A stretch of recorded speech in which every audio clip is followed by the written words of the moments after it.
This is the online presentation under the Working CLIL Colloquium by Fernanda Monteiro and Helena Sardora from Agrupamento de Escolas de Marco de Canaveses.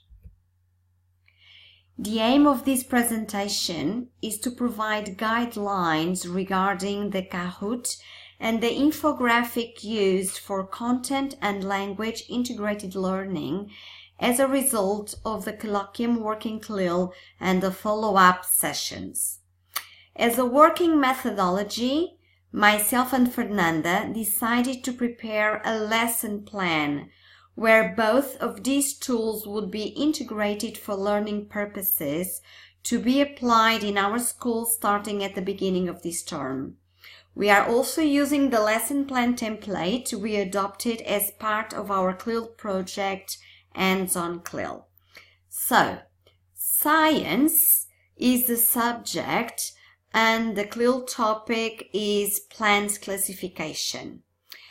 We have as teaching aims to identify the different parts of a flowering plant and name them, to explain the functions of each part of the plant, to differentiate between types of plants and to match different plants with their correspondent group. We also described the resources needed, and the Kahoot comes at the end of the class for revision and formative assessment, or to activate previous knowledge at the beginning of lesson 2 before going to the photosynthesis in case there is not enough time in the first lesson. For the learning outcomes, we use the 4 C's framework. So for content, we have parts of a plant, plants classification, and functions of the parts of the plant.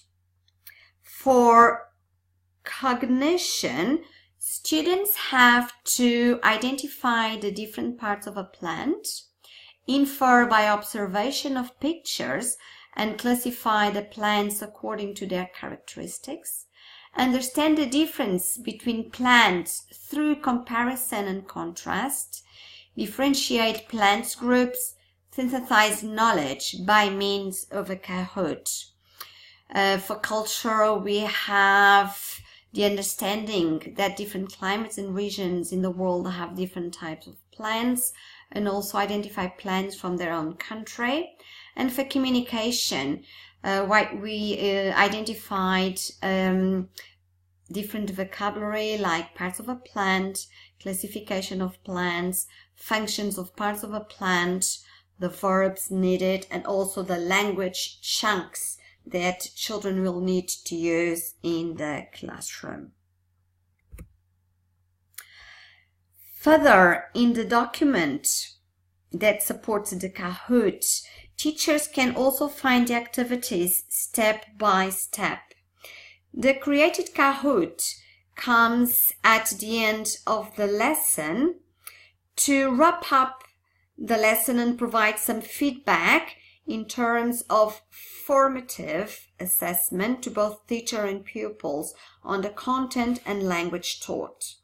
If there isn't time, it can be used at the beginning of the next lesson to activate previous knowledge before going into the next topic.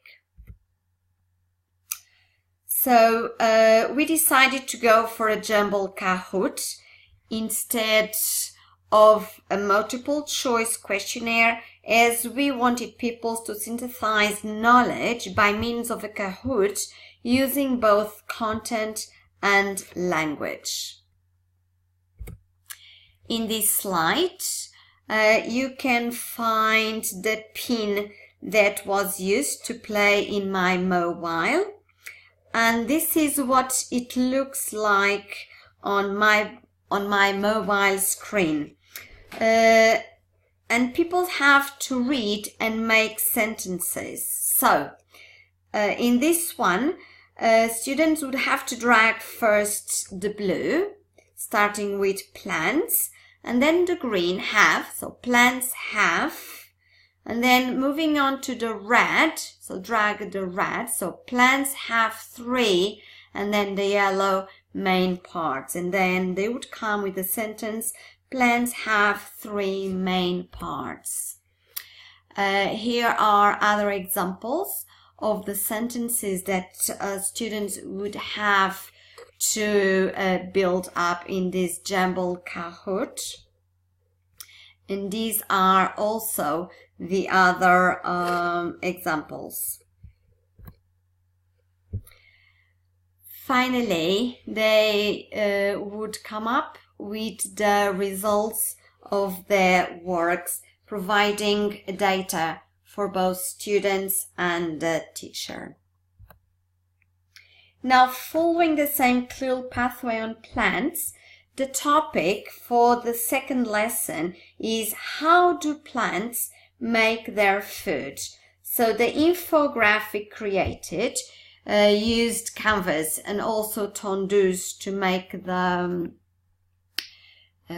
cartoons. Will be used to synthesize the content stored through the class and will work as a model, a way of scaffolding and introducing pupils to metacognition, helping them to organize in a concise way knowledge they will need to apply in future situations, like to study and revise content. In this way, instead of taking a formal test, pupils will be invited to create an infographic on plants, considering their classification, how they breed, and how do they reproduce. In this example, students have some pictures with photosynthesis, also the cellular respiration in terms of breathing and transpiration. So this will act as a model for students to synthesize the 3 topics that go with the plants. Thank you so much for watching.